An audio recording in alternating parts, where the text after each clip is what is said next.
ओम गणेश, यह 5 अगस्त जैसे पुत्रदा एकादशी तो है, लेकिन वह उस दिन पवित्रा एकादशी भी है। और पवित्रा एकादशी का क्या महात्म्य है, क्यों पवित्रा एकादशी करनी चाहिए, या पवित्रा या पविता ये होता क्या है, आज वह मैं इस विषय वीडियो में आपको बताऊंगा। अगर आपको यह विषय वीडियो पसंद आता है तो लाइक करें, शेयर करें, चैनल पर नए हो तो सब्सक्राइब करके घंटी का चिन्ह दबाएगा। तो चलिए शुरू करते हैं। अब इसमें है क्या, तो इसमें यह है कि 5 अगस्त पवित्रा एकादशी के दिन, जैसे पुत्रदा एकादशी है उसी दिन, तो उसी दिन हमारे घर में जो भगवान की प्रतिमाएं होती है, फोटो आदि होता है या मूर्ति होती है, जिनके ऊपर आप पूरे वर्ष के लिए एक हार पहनाते हो, चाहे वो चंदन का हार हो, सूखे चंदन का हार हो, या चंदन की माला हो, तुलसी की माला हो, बहुत लोग प्लास्टिक की मालाएं भी पहनाते हैं फैंसी भगवान को, तो उसको ही पवित्रा या पविता कहा जाता है। जो पवित्र है, जो पवित्र है, जो पापों को दूर करता है, वो है पवित्रा। तो उस दिन क्या करना होता है कि आपके घर में आपके पितरों की फ़ोटो पर अगर आपने कोई माला पहनाई, जैसे कोई चंदन की माला पहनाते हैं, कोई सूत की माला पहनाते हैं, कोई तुलसी की माला आदि पहनाते हैं, तो वह जो मालाएं है उस पुरानी मालाओं को निकाल कर नई माला, जिसको पवित्रा कहा जाता है, वह पहनाने का जो महत्व है उसे कहा जाता है पवित्रा या पविता एकादशी। अगर एकादशी के दिन आप यह नहीं पहना सकते हो तो दूसरे दिन 6 अगस्त को आप द्वादशी को, जिसको पवित्रा बारस या द्वादशी कहा जाता है, उस दिन भी आप यह क्रिया कर सकते हो। अब सबसे पहला प्रश्न ये होगा कि अगर घर में भगवान की तस्वीरें या पितरों की तस्वीरें हैं तो उनको ये क्यों पहनाना आवश्यक है। तो यहाँ पर संस्कृत में ये लिखा है कि संवत्सर कृत पूजा फल वाप्ति अर्थम प्राप्ति अर्थम, पूरे संवत्सर काल में, पूरे वर्ष में हमने जो पूजा पाठ आदि किया था, अगर उसमें हमसे कोई गलती हुई है या होती है तो उसका फल हमें प्राप्त हो, और जो गलती से गलती हुई है उसका जो दोष है वह क्षय हो, उसके लिए पवित्रा पहनाना आवश्यक होता है भगवान को या मूर्ति को या फोटो को।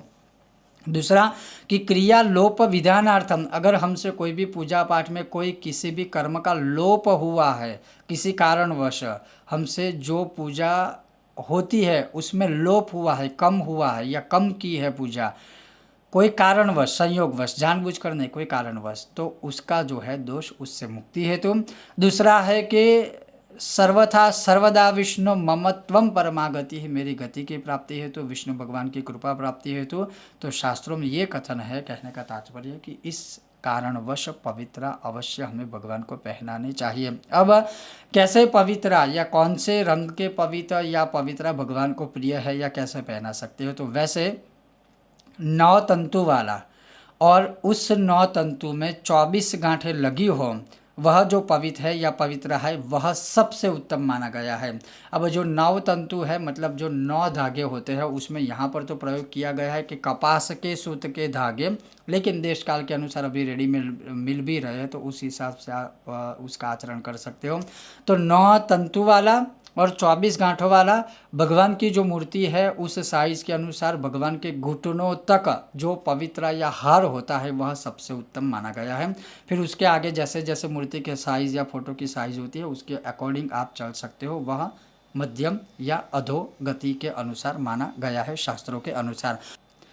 दूसरा क्या है कि विष्णु भगवान के लिए आप पीले रंग के पवित्रा लीजिए, ब्रह्मा जी की फ़ोटो है तो सफ़ेद रंग के लीजिए, शिव जी है तो सफ़ेद ले सकते हो, काले रंग के भी ले सकते हो, अपने पितर है तो पितरों के लिए सफ़ेद या पीले भी आप तंतु या पवित्रा ले सकते हो। कहने का तात्पर्य यह है कि इस दिन जो कोई भी मनुष्य इस प्रकार से पवित्रा अर्थात पविता या मालाएँ धारण भगवान की मूर्तियों को, फोटो को करवाता है, पितरों की या भगवान की, तो वह परमान गति ही उसको अवश्य ही गति प्राप्त होती है, और संवत्सर के दौरान कोई भी भूल चूक हुई है तो उस दोष से मनुष्य मुक्त हो सकता है। तो अवश्य वह इस 5 अगस्त या 6 अगस्त को आप यह पवित्र एकादशी के स्वरूप में या पवित्र बारस के स्वरूप में, द्वादशी के स्वरूप में भगवान की मालाएं को आप चेंज कर सकते हो। पुराने जो पवित्र है, पुरानी जो मालाएं है, वह फिर बाद में किसी पवित्र जगह पर आप विसर्जित कर सकते हो। ओम गणेश, हर हर महादेव। और आप सभी को पवित्र एकादशी और द्वादशी की मेरी ओर से बहुत सारी शुभकामनाएं।